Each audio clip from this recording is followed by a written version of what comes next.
Hi everyone, and welcome to our Voices of Disruption Digital Diaries month and another interview that promises to deliver thought-leading and thought-provoking insights from a lady in mining that I certainly admire, President of Ivanhoes Mines, Marna Cloete, who is also a member of Mining Indaba's CEO and Leadership Committee. Marna is going to talk about two major topics of relevance that are driving and shaping the mining industry at present: exploration and clean mining.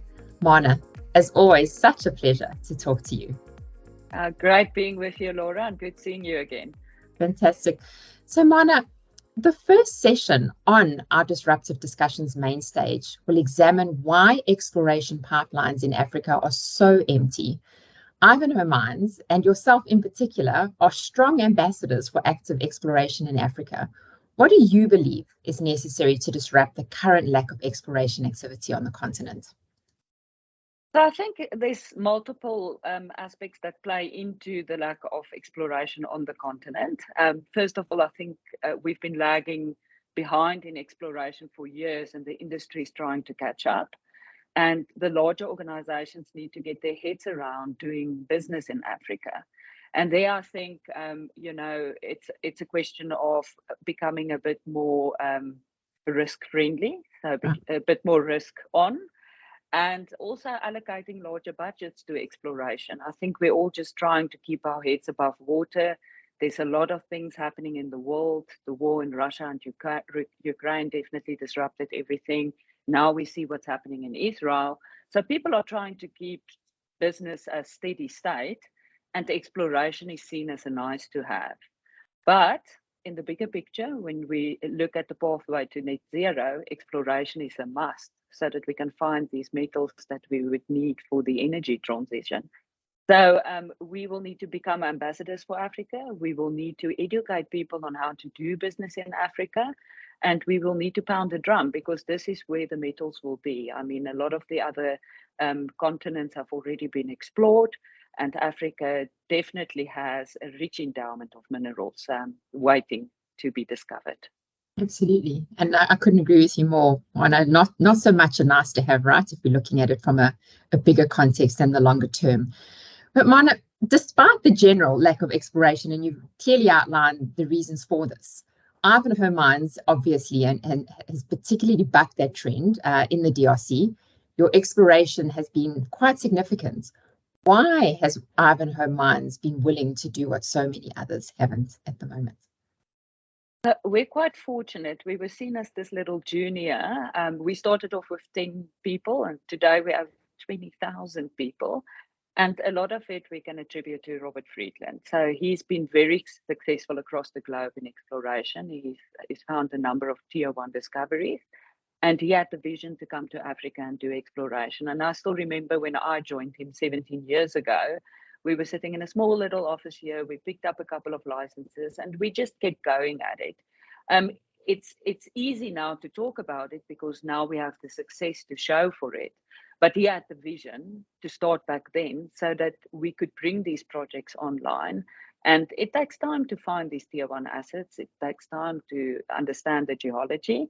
And big discoveries like Kamoa-Kakula are company makers. I mean, today I still get invited to some of the junior Indabas. We're actually a massive company overnight, just because of the one discovery that we've made. So it's sort of that vision about going into the right jurisdictions, and it's also having the right team on the ground. Localization is very important to us. So we have people in the different jurisdictions where we operate who really understands what they are doing. And then the right team. We've got great geologists throughout our organization. And then we've built up our operational team as we moved into the next phase of becoming I would say a mid-tier mining company today. And we're definitely aspiring to be a major mining company in the future. With the amount of exploration you do and the great tier one assets you find, one, I don't think that's going to be very difficult to achieve. Yes, and we're seeing encouraging results. We're about to publish a new resource in Western Foreland, so that will come to the market within the next couple of weeks.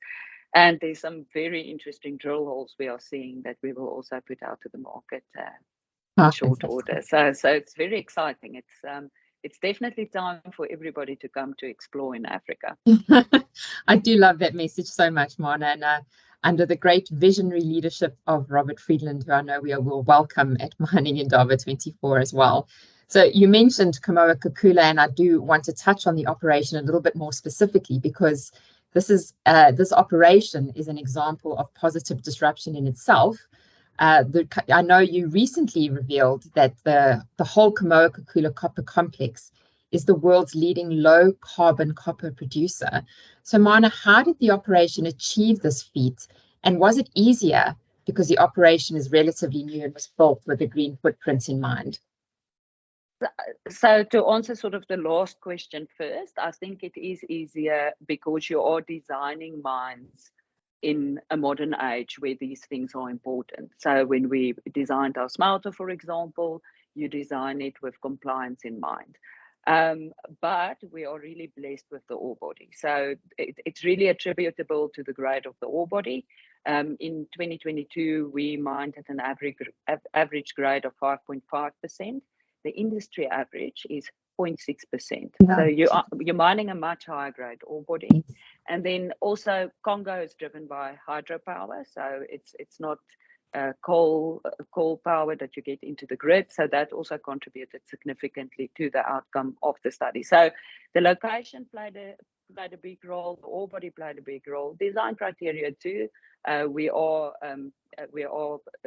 putting our tailings back underground. We have a small environmental footprint. All of that helps towards your green rating at the end of the day. What an amazing operation, and definitely an operation that miners should aspire to follow, Marna. I think the audience will have a clear understanding that disruption is what we're talking about today, and that's our theme for Mining Indaba 24. As a generalized statement, Marna, that Ivanhoe Mines is an industry disruptive company, what message would you share to others about key areas to focus on to follow in Ivanhoe Mines' footsteps? So you need to think globally, but act locally. I think you really need to understand the areas where you operate. You need to have competent teams with a large local content to it. A social license to operate for doing business in Africa is very important.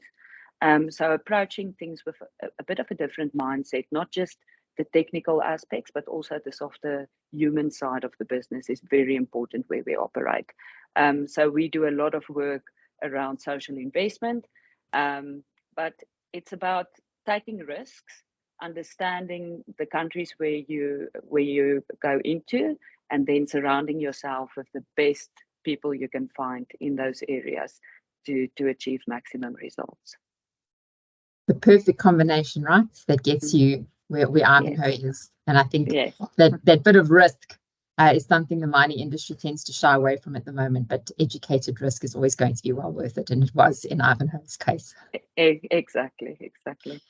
Marna, as always, it's been such a pleasure to chat to you, to get your insights and to see the phenomenal work that Ivanhoe Mines is doing in fields of exploration, and definitely with the carbon footprint that Kamoa-Kakula is celebrating. So thank you so much for your time, Marna.